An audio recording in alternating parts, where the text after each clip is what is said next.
नमस्कार। मैं वीके शास्त्री अपने चैनल के माध्यम से आप सभी दर्शकों का बहुत बहुत स्वागत करता हूं। मार्च 2023 का महीना समाप्ति की ओर है और अप्रैल 2023 का महीना आपके जीवन में नई खुशियां, नया सवेरा, कुछ नए और सुखद परिवर्तन लेकर आ रहा है।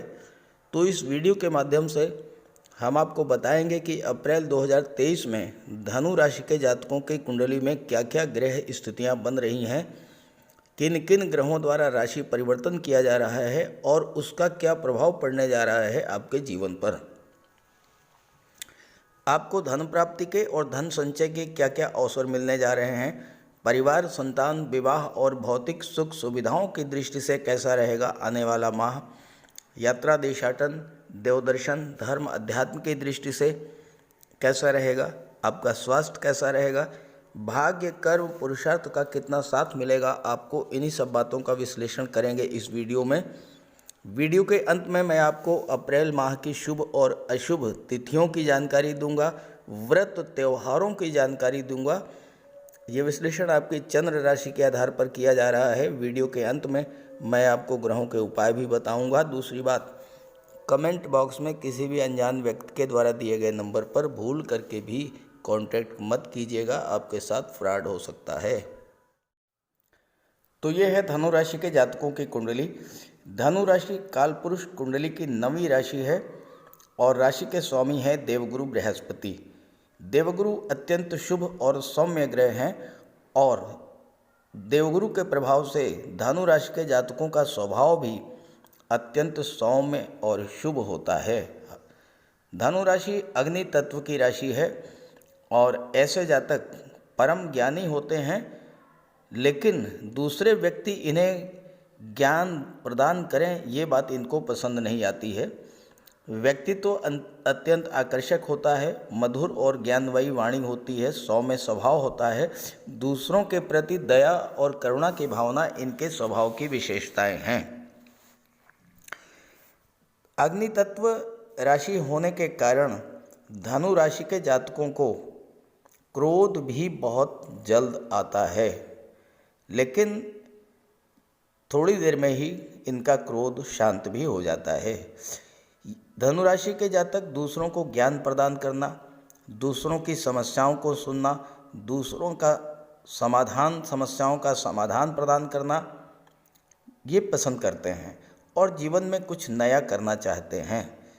ये जातक हमेशा ज्ञान और सत्य की खोज में लगे रहते हैं और यही कारण है कि ऐसे जातक शिक्षा के क्षेत्र में या काउंसलर के रूप में या लीगल एडवाइज़र के रूप में या फिर फाइनेंशियल एडवाइज़र के रूप में विशेष रूप से सफल होते हैं।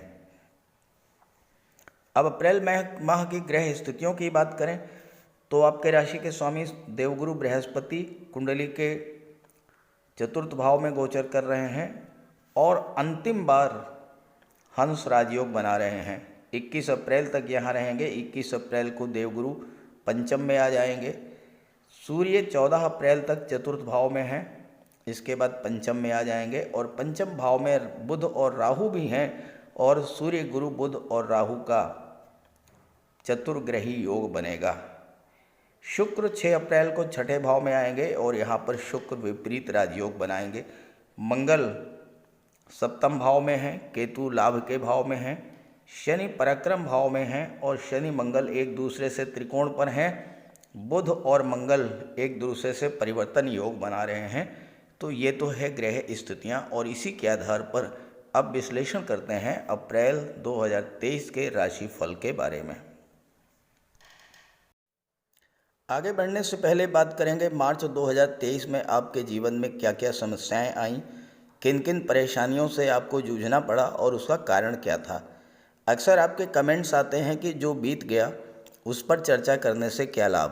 तो मैं आपको बता दूं कि मनुष्य बीते समय की घटनाओं से ही सीख लेकर जीवन में आगे बढ़ता है। भविष्य में जब भी वैसा ही योग बनता है तो मनुष्य सावधान हो जाता है और अपनी सुरक्षा कर ले जाता है। 15 मार्च तक सूर्य का गोचर कुंभ राशि में था। अब यहाँ पर सूर्य और शनि की युति बनी। ज्योतिष शास्त्र में सूर्य और शनि को एक दूसरे का प्रबल शत्रु माना जाता है। जब दो प्रबल शत्रु ग्रह एक साथ गोचर किए तो शनि भी पीड़ित हुए और सूर्य भी पीड़ित हुए। जब सूर्य पीड़ित हुए तो क्या हुआ होगा? सूर्य शासन प्रशासन सरकार के कारक होते हैं और जो भी जातक शासन प्रशासन या राजनीति में थे या सरकारी नौकरी में थे, उनको 15 मार्च तक सूर्य के पीड़ित होने के कारण कार्य क्षेत्र में तरह तरह की परेशानियां आई होंगी। एक्सेसिव वर्कलोड के कारण मानसिक तनाव, चिंता, सिरदर्द, माइग्रेन, ये सब समस्याएं आई होंगी। बॉस या सहकर्मियों का सहयोग नहीं मिला होगा। पद प्रतिष्ठा प्रमोशन में देरी हुई होगी और ये भी हो सकता है कि जो टारगेट आपको दिया गया हो उसे पूरा करने में मानसिक दबाव के कारण आपके स्वभाव में चिड़चिड़ापन, गुस्सा और वाणी में कटुता भी आई हो। सूर्य पिता के कारक होते हैं। पिता को भी कष्ट हुआ होगा, या तो स्वास्थ्य खराब हुआ होगा या तो आपसे संबंधों में कड़वाहट आई होगी। अगर आप हार्ट पेशेंट हैं तो आपको हार्ट प्रॉब्लम्स बढ़ी होगी, हाई ब्लड प्रेशर, नेत्र कष्ट, ये सब। किसी सरकारी योजना से लाभ लेना था वो नहीं मिल पाया होगा। कोई गवर्नमेंट प्रोजेक्ट था वो अधूरा रह गया होगा। शनि भी पीड़ित हुए। शनि कर्म के कारक होते हैं और लाभ के कारक होते हैं। शनि के पीड़ित होने का सीधा असर आपके कामकाज पर पड़ा। काम में मन न लगना, आलस्य, थकान, कार्यों की गति धीमी होना, कार्यों में रुकावट आना, उत्साह की कमी और आर्थिक संकट। फाइनेंशियल क्राइसिस आपको झेलनी पड़ी होगी। आपका पैसा जो आपको मिलना था वो नहीं मिल पाया होगा। किसी को लोन दिया था वो वापस नहीं मिला होगा। बैंक से लोन लेना था उसमें बाधाएं आई होंगी। और इसके अलावा घुटनों के रोग, आर्थराइटिस, जोड़ों में दर्द, मसल पेन, वायु विकार, एनीमिया, इस तरह की समस्याएं आपके जीवन में शनि के पीड़ित होने के कारण आई होंगी। हालांकि सबके साथ ऐसा नहीं हुआ होगा, लेकिन जिनके भी जीवन में शनि या सूर्य की महादशा या अंतर्दशा गतिमान रही होगी, उनके जीवन में इस तरह की समस्याएं अवश्य आई होंगी। और अगर आपके साथ ऐसा हुआ हो या इससे कुछ हट करके भी हुआ हो तो कमेंट करके ज़रूर बताइएगा, ताकि आपके साथियों को, आपके मित्रों को भी ग्रहों के प्रभाव को समझने में सुविधा हो।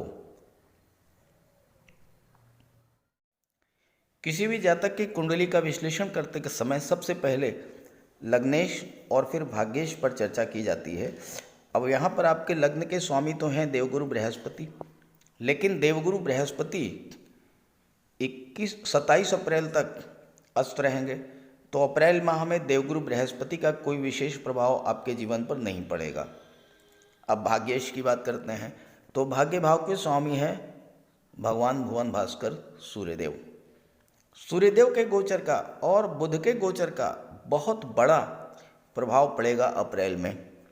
सूर्य 14 अप्रैल को पंचम भाव में आ जाएंगे अपनी उच्च की राशि मेष राशि में, और यहाँ पर सूर्य और बुध का बुधादित्य योग बनेगा। यहाँ पर राहु का भी गोचर है, लेकिन राहु त्रिकोण के भाव में है तो बहुत अच्छा रिजल्ट राहु भी देंगे। पंचम भाव कुंडली का सबसे शुभ भाव माना जाता है।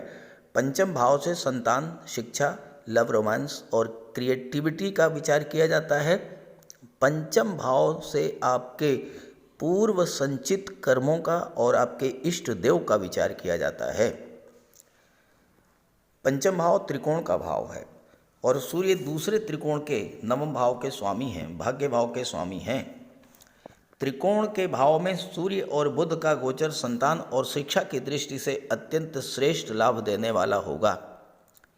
ऋषि पराशर के अनुसार पंचम भाव में अगर मेल प्लैनेट्स का गोचर हो, सूर्य, बुध, गुरु, मंगल, तो पुत्र प्राप्ति के योग बनते हैं।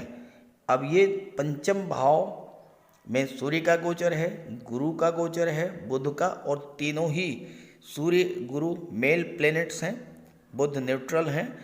तो ऐसे में चूँकि पंचम भाव संतान का होता है, इस समय संतान प्राप्ति का प्रबल योग बनेगा। और अगर आप संतान की प्लानिंग करते हैं तो मेल संतान प्राप्त होने का पुत्र प्राप्त होने का विशेष योग बनेगा। इस गोचर काल में अगर संतान की प्राप्ति होती है तो वो सूर्य के समान तेजस्वी, प्रतापी, बुद्ध के समान बुद्धिमान, ज्ञानवान और गुरु के समान भव्य व्यक्तित्व का स्वामी होगा। ये गोचर काल पुत्र की प्राप्ति के लिए विशेष योग बनेगा। पंचम भाव पर गोचर करते हुए ग्रहों की दृष्टि कुंडली के एकादश भाव पर पड़ेगी और एकादश भाव जो है लाभ का भाव होता है। सूर्य और बुध लाभ के भाव में अति विशिष्ट कारक होते हैं। तो यहाँ पर सूर्य, बुध और राहु तो एकादश भाव में, राहु से ज़्यादा धन कोई दे ही नहीं सकता है। तो ये तीनों ही ग्रह जो है एकादश भाव पर दृष्टि डालते हुए आपको हर तरह का लाभ प्रदान करेंगे। धन का लाभ, संतान और शिक्षा का लाभ, छात्रों के लिए प्रतियोगी परीक्षाएं क्रैक करने का और आपके फ्रेंड सर्कल के विस्तार का लाभ मिलेगा। छात्रों के लिए बहुत अच्छा रहेगा क्योंकि आपके राशि के स्वामी स्वयं देवगुरु बृहस्पति हैं और देवगुरु बृहस्पति आपके लग्न के स्वामी हैं, चतुर्थ भाव के स्वामी हैं। सूर्य के साथ गोचर कर रहे हैं। सूर्य के साथ बुध का बुधादित्य योग बन रहा है और बुध दशम भाव के स्वामी हैं, सप्तम के स्वामी हैं और दशम के स्वामी हैं। तो आपको आईटी सेक्टर, कंप्यूटर कम्युनिकेशन के क्षेत्र में नौकरी भी मिल सकती है। बैंकिंग सेक्टर, एजुकेशन सेक्टर या फाइनेंस सेक्टर में भी आपको जॉब मिल सकती है। साथ ही साथ अगर आप शासन प्रशासन में जाना चाहते हैं, न्यायिक सेवा और विदेश सेवा में जाना चाहते हैं तो उस क्षेत्र में भी आपके लिए सफलता का योग बनेगा। सूर्य अपनी उच्च की राशि में गोचर कर रहे हैं, मेष राशि में। सूर्य इस समय अत्यंत बलवान स्थिति में है, मित्र की राशि में है, उच्च के हैं। और जब सूर्य बली होते हैं तो प्रशासनिक कार्यों में दक्षता पैदा करते हैं, किसी भी चीज़ को जल्द से जल्द सीखने की क्षमता उत्पन्न करते हैं और राजनीति के क्षेत्र में भी उच्च पद दिलाते हैं। लाल किताब के अनुसार पंचम भाव का सूर्य जातक की कोई भी इच्छा हो वह पूरी होगी। लेकिन इसके लिए आपको 2-3 बातें समझनी हैं।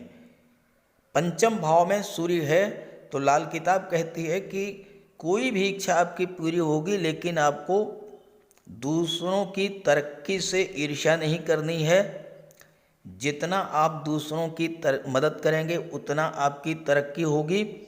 और तीसरी बात, संतान प्राप्ति के बाद आपकी दिन दूनी रात चौगुनी उन्नति होगी और भाग्य का तो पूरा सपोर्ट मिलेगा क्योंकि सूर्य भाग्य भाव के स्वामी हैं आपकी कुंडली में। अब बात कर ली जाए धन के बारे में, जिसके प्रबल कारक हैं गुरु और शुक्र। तो शुक्र का गोचर छठे भाव में है। यहाँ शुक्र विपरीत राजयोग बना रहे हैं। अब इस पे चर्चा करते हैं। शुक्र का गोचर आपकी कुंडली के छठे भाव में है। छठा भाव होता है कर्ज का, छठा भाव होता है शत्रुता का, छठा भाव होता है विघ्न बाधाओं का। साथ ही साथ छठा भाव सर्विस सेक्टर, छठा भाव कंपटीशंस का, छठा भाव नौकरी का होता है। अब यहाँ पर शुक्र लाभ के भाव के स्वामी होकर के छठे भाव में विपरीत राजयोग बनाएंगे 6 अप्रैल से और पूरे अप्रैल के माह में शुक्र छठे भाव में ही गोचर करेंगे। यहाँ पर गोचर करते हुए शुक्र की दृष्टि विदेश भाव पर पड़ेगी तो आपको विदेशों से धन की प्राप्ति होगी, विदेशी व्यापार में उन्नति होगी, विदेश जाने के प्रबल योग बनेंगे आपके लिए। शुक्र जो कि लाभ के भाव के स्वामी हैं और यहाँ पर केतु का गोचर है। केतु आकस्मिकता के कारक होते हैं तो अचानक से आपको लॉटरी, शेयर या गवर्नमेंट के पास कोई आपका पैसा रुका हुआ था वो पैसा अचानक से आपको मिल जाएगा। और आप कोई कर्ज अगर है तो कर्ज आपका उतर जाएगा। कर्ज नहीं है, कर्ज आप लेना चाहते हैं किसी शुभ कार्य के लिए, बच्चों की शादी ब्याह है, उच्च शिक्षा है, भवन निर्माण है, वाहन क्रय करना है या किसी अन्य धार्मिक या मांगलिक आयोजन के लिए अगर आप कर्ज लेना चाहते हैं तो आपको आसानी से कर्ज मिल भी जाएगा। शुक्र लाभ के भाव के स्वामी हैं और छठे भाव में विपरीत राजयोग बना रहे हैं। अचानक से मोटा पैसा आपको मिलेगा, लॉटरी से, शेयर से, इंश्योरेंस से, ससुराल पक्ष के कोई ऐसा काम आप इस गोचर काल में करेंगे जो कि आपको आगे चलकर बहुत बड़ा लाभ देने वाला होगा। शुक्र आपको कल्पनाशील और क्रिएटिव बनाएंगे। संगीत, नृत्य, अभिनय, ड्रामा, पोएट्री या लेखन के क्षेत्र में आप अपनी कल्पना से कुछ नया करेंगे जो लोगों को बहुत अधिक पसंद आएगा। आपके अंदर परिस्थितियों को हैंडल करने की अद्भुत क्षमता पैदा करेंगे शुक्र। छठा भाव कंपटीशंस का होता है, नौकरी का होता है और सूर्य का गोचर अपनी उच्च की राशि में पंचम भाव में है। तो जो जातक कॉम्पिटिटिव एग्जाम्स की तैयारी कर रहे हैं उनके लिए सरकारी नौकरी प्राप्त करने का भी प्रबल योग बनाएंगे शुक्र पर। शुक्र चूँकि लाभ के भाव के स्वामी हैं तो हर तरह का लाभ आपको देंगे। विदेश भाव पर दृष्टि है तो विदेशों से आपको लाभ प्राप्त होगा। शुक्र के प्रभाव से आपका व्यवहार, आपकी वाणी इतनी मधुर, इतनी आकर्षक होगी कि आप अपने विरोधियों का ही सहयोग प्राप्त कर लेंगे। कल तक जो आपके शत्रु थे आज वही आपके व्यवहार और मीठी वाणी के वशीभूत होकर आपको सहयोग करेंगे। तो इस तरह से शुक्र का गोचर आपके लिए विशेष लाभ देने वाला होगा। आपके राशि के स्वामी गुरु हैं और गुरु से मंगल का मित्रवत संबंध है, शनि से सममैत्री संबंध है और शनि मंगल एक दूसरे से त्रिकोण पर हैं। तो शनि और मंगल के प्रभाव पर भी विश्लेषण कर लेते हैं। शनि का गोचर कुंडली के पराक्रम भाव में है और शनि मंगल से त्रिकोण पर हैं। जब दो ग्रह त्रिकोण पर होते हैं तो एक दूसरे को एक्टिवेट करते हैं। मंगल भी एक्टिवेट होंगे और शनि भी एक्टिवेट होंगे। तीसरा भाव जो होता है वो आपके पराक्रम पुरुषार्थ का होता है। तीसरा भाव छोटी यात्राओं का होता है। तीसरा भाव ऑनलाइन प्लेटफॉर्म का होता है, ऑनलाइन टेक्नोलॉजी का होता है, टूर एंड ट्रेवल्स का होता है, छोटे भाई बहनों का होता है। तीसरे भाव में शनि अति विशिष्ट कारक होते हैं और तीसरे भाव को प्रभाव को कई गुना बढ़ा देते हैं। अगर आप ट्रांसपोर्ट या ट्रैवल टूरिज़्म के क्षेत्र से जुड़े हैं, ऑनलाइन बिजनेस से जुड़े हैं, ऑनलाइन प्लेटफॉर्म से जुड़े हैं तो यहाँ पर शनि आपको विशेष लाभ देंगे।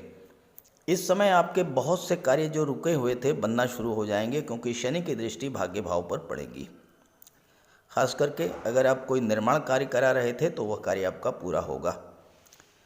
कार्य क्षेत्र में कोई नई शुरुआत आप कर सकते हैं और अगर आप ऐसा करते हैं तो आपको पूरी सफलता मिलेगी। तीसरा भाव जो है कालपुरुष कुंडली में बुध की राशि है और बुध होते हैं बुद्धि के, इंटेलिजेंस के कारक। बुध शनि के मित्र हैं। ऐसे में आपकी शारीरिक क्षमता के साथ साथ मानसिक क्षमता भी बढ़ेगी।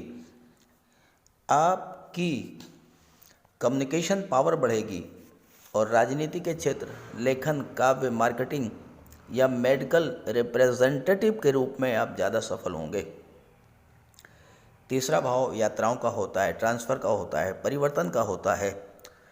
नौकरी में ट्रांसफ़र का योग बनेगा, परिवर्तन हो सकता है, कोई नई नौकरी भी आप ज्वाइन कर सकते हैं। हालांकि तीसरे भाव में शनि भाई बहनों से संबंध खराब कर सकते हैं, इसका ध्यान रखें।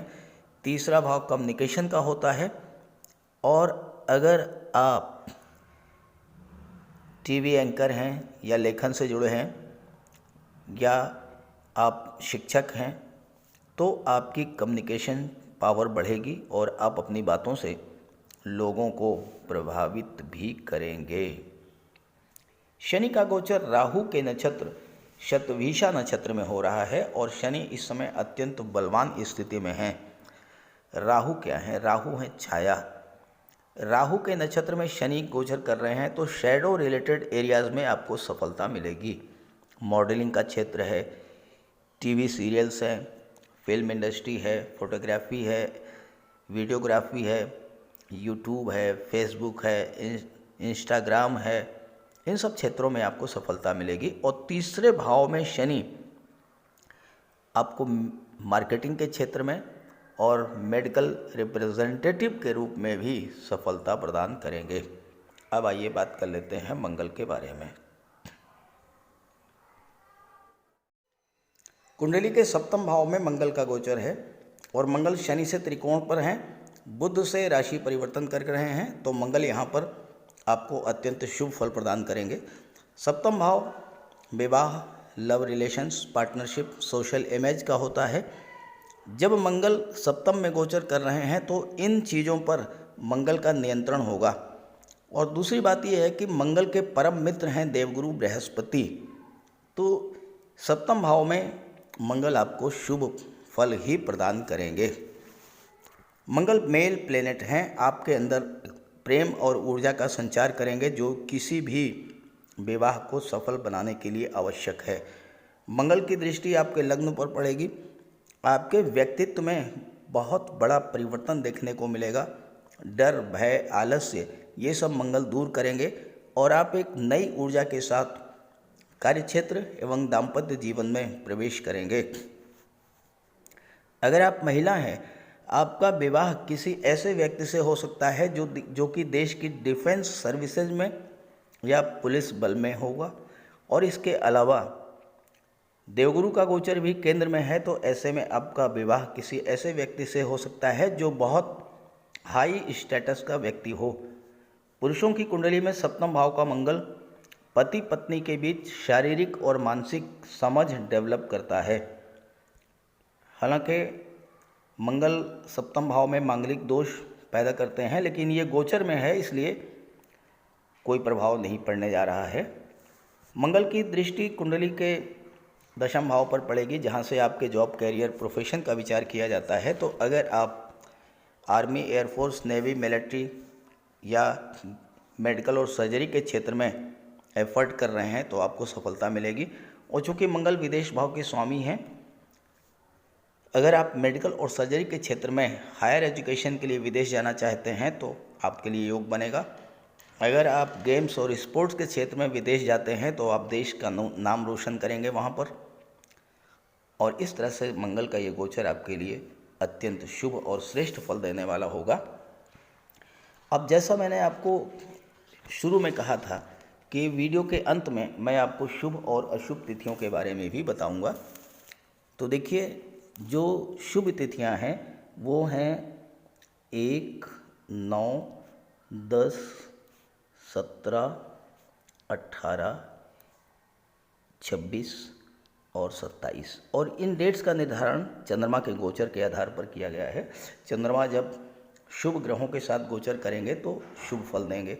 और जो अशुभ तिथियां हैं वो हैं 6, 7, 8, 15, 16 और 21, 22। ये इन डेट्स में चंद्रमा का गोचर केतु के साथ, शनि के साथ या राहु के साथ होगा। तो ये तो हैं शुभ और अशुभ तिथियां। अब बात कर लेते हैं अप्रैल माह के व्रत त्योहारों के बारे में। देखिए, 1 अप्रैल शनिवार के दिन है कामदा एकादशी, यानी एकादशी का व्रत भी रखते हैं। वो एकादशी जो आपके मनोवांछा को, मनोकामना को पूरी करने वाली होती है। तो ये है 1 अप्रैल को। और इसके बाद 4 अप्रैल को दिन है मंगलवार और ये है महावीर जयंती। और 5 अप्रैल को बुधवार का दिन है और ये है चैत्र पूर्णिमा। 4 अप्रैल को मंगलवार को महावीर जयंती है। 5 अप्रैल को बुधवार के दिन चैत्र पूर्णिमा है। 9 अप्रैल को हनुमान जयंती है। भगवान बजरंगबली की आप जो है उपासना कीजिए 9 अप्रैल को। 14 अप्रैल शुक्रवार को बैसाखी है। 16 अप्रैल रविवार को वरुथनी एकादशी है। 22 अप्रैल शनिवार को अक्षय तृतीया है और 22 अप्रैल को ही परशुराम जयंती भी है। और इसके बाद 27 अप्रैल को सीता नवमी है और 27 अप्रैल को ही गंगा सप्तमी है। तो ये तो हैं अप्रैल के व्रत और त्यौहार। अब बात कर लेते हैं ग्रहों के उपाय के बारे में। जो ग्रह आपकी कुंडली में कमज़ोर स्थिति में हैं या आपके जीवन में जिन ग्रहों की महादशा या अंतर्दशा गतिमान है, आप उनका उपाय अवश्य कीजिएगा।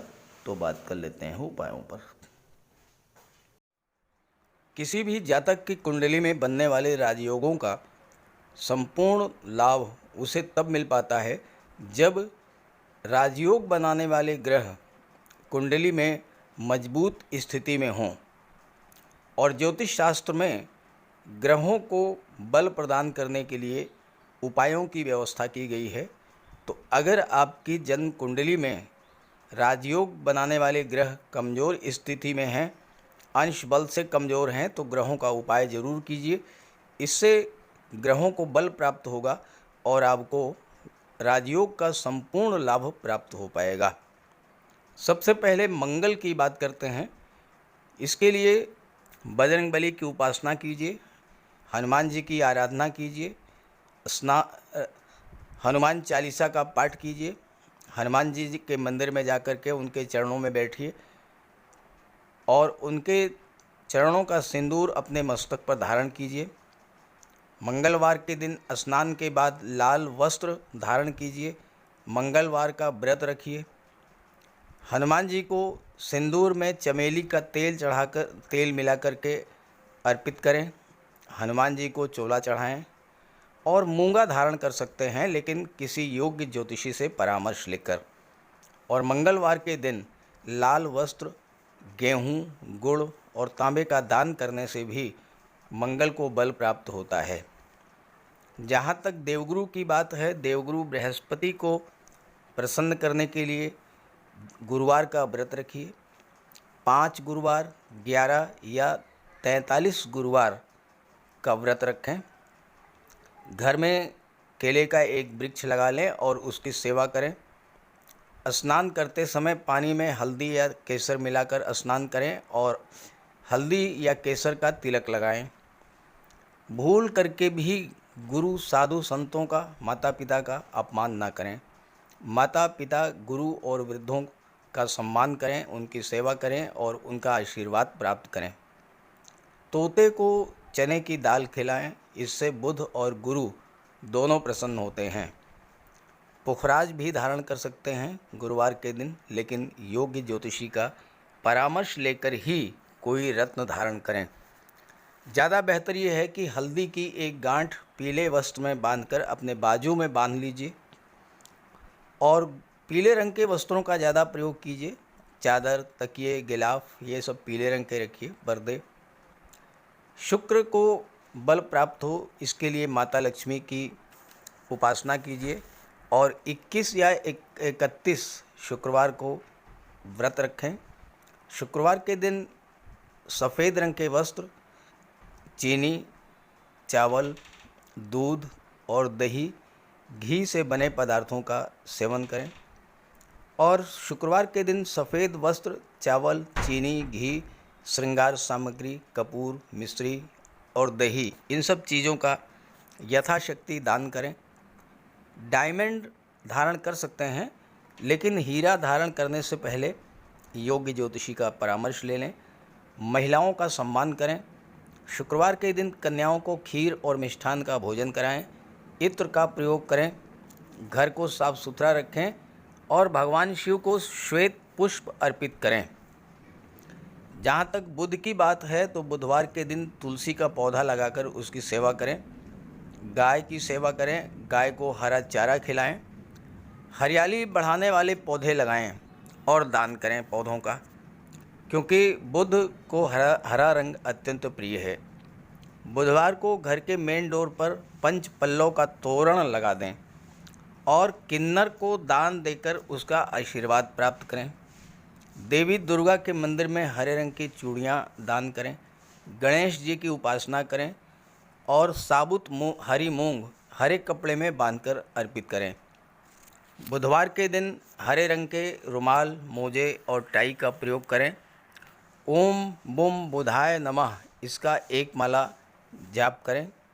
पन्ना धारण कर सकते हैं, लेकिन परामर्श के बाद किसी योग्य ज्योतिषी से। और ना तो झूठ बोलें और ना ही किसी को अपशब्द कहें।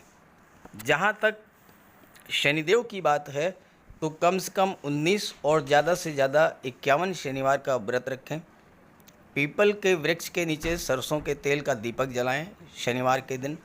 शनिवार के दिन एक प्याले में, एक कटोरी में सरसों का तेल लेकर के उसमें अपना चेहरा देखिए और फिर उस तेल को दान कर दीजिए।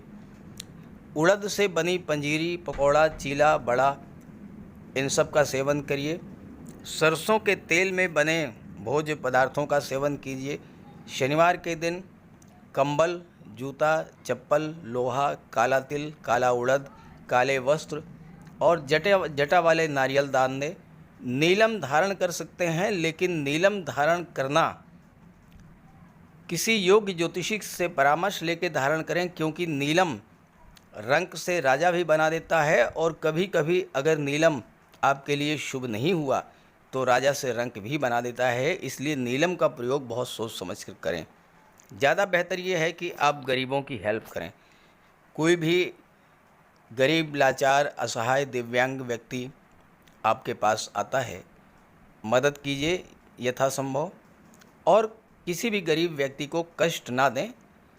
साथ ही साथ ऐसे कार्य ना करें जो कि शनिदेव को पसंद नहीं है। शनिदेव को छल, कपट, झूठ, फरेब, बेईमानी, आलस्य ये सब पसंद नहीं है, तो ऐसे कार्य मत कीजिए।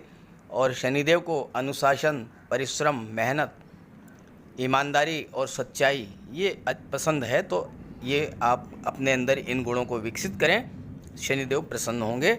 तो उपाय ज़रूर कीजिएगा, इससे आपको लाभ होगा। नमस्कार।